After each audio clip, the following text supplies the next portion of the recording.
Lembaga Perlindungan Konsumen Nasional, LPKN Probolinggo angkat suara soal iklan, CSR, dan kualitas AMDK merek Alamo. Suara Bayu Angga News mengabarkan,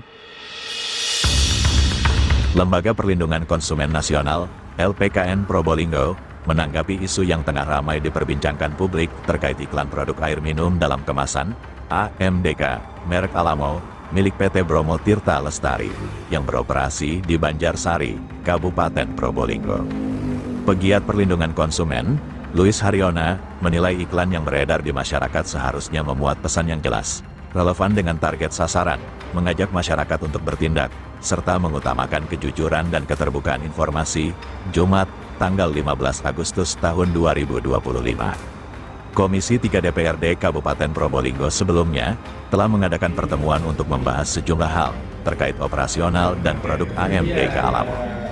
Salah satu fokus pembahasan adalah dampak lingkungan, khususnya penggunaan air bawah tanah secara terus-menerus yang dikhawatirkan dapat merusak keseimbangan ekosistem. Minimnya sumur resapan juga menjadi perhatian karena berpengaruh pada kemampuan tanah menyerap air. Isu lain yang turut dibahas adalah pelaksanaan tanggung jawab sosial perusahaan, CSR. Menurut Luis, CSR seharusnya menjadi komitmen nyata perusahaan untuk memberi manfaat langsung kepada masyarakat sekitar, bukan sekadar pemenuhan formalitas. Selain itu, kualitas air yang dipasarkan juga menjadi sorotan. Luis mengingatkan bahwa mutu produk harus sesuai dengan klaim dalam iklan, baik dari sisi kebersihan maupun kelayakan untuk dikonsumsi. LPKN juga mendorong adanya evaluasi menyeluruh terkait pemanfaatan air bawah tanah, terutama yang diperoleh melalui pengeboran. Ia menegaskan bahwa penegakan aturan penggunaan air tanah harus dilakukan terhadap semua pihak demi menjaga keberlanjutan sumber daya air.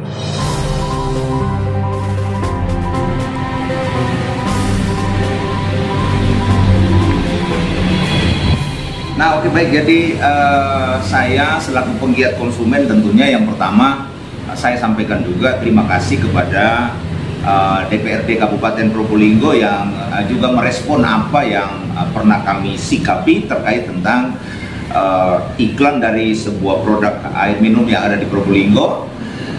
Sebagai penggiat lembaga konsumen, iklan yang disampaikan kepada masyarakat tentunya mencakup beberapa aspek penting termasuk kejelasan pesan, terus kemudian relevansi dengan target audiens dan juga ajakan bertindak, terus kemudian iklan juga harus informatif, jujur, dan tidak menyesatkan kepada konsumen. Kira-kira itu adalah syarat cara iklan yang baik kepada konsumen tentang produk yang bakal diedarkan kepada konsumen.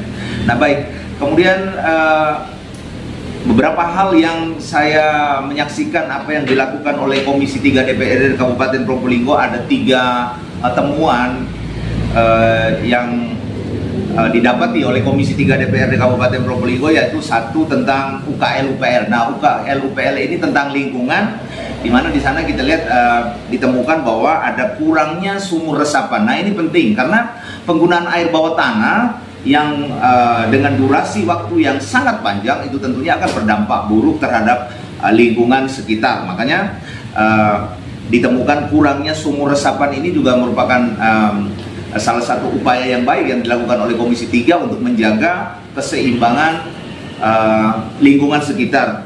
Terus kemudian kedua juga saya melihat di sana Komisi 3 mengungkap tentang CSR ya. Jadi CSR itu memang adalah sebuah tanggung jawab sosial perusahaan, yaitu bagaimana caranya memberikan nilai atau dampak positif itu kepada warga sekitar terutama tentunya. Nah, ini juga artinya CSR itu adalah salah satu tanggung jawab sosial daripada perusahaan, memberikan dampak positif tentunya. Jadi perusahaan itu tidak hanya saja mengambil sebuah keuntungan di lingkungan sekitar itu saja, tapi juga tentunya memberikan dampak positif kepada lingkungan sekitar tentunya. Nah, itu mungkin juga itu yang menjadi temuan DPRD Kabupaten Probolinggo. Terus kemudian yang menarik di sini yang ketiga yaitu adalah tentang kualitas air.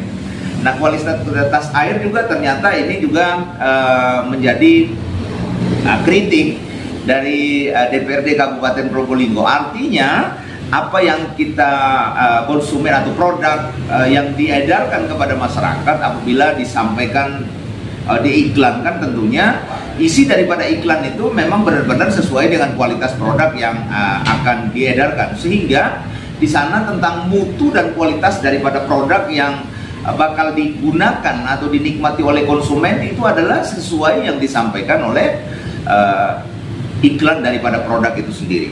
Nah, tentunya di sini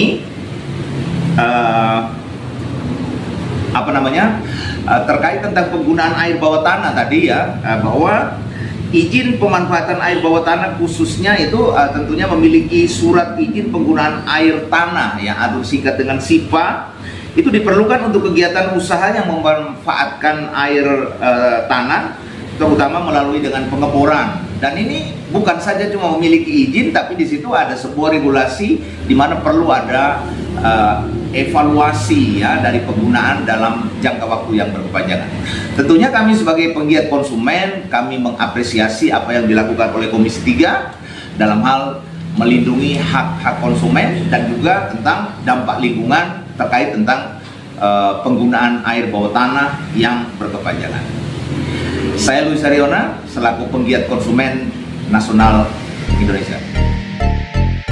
Dari Kabupaten Probolinggo, Jawa Timur, Suara Bayu Anggayus mengabarkan.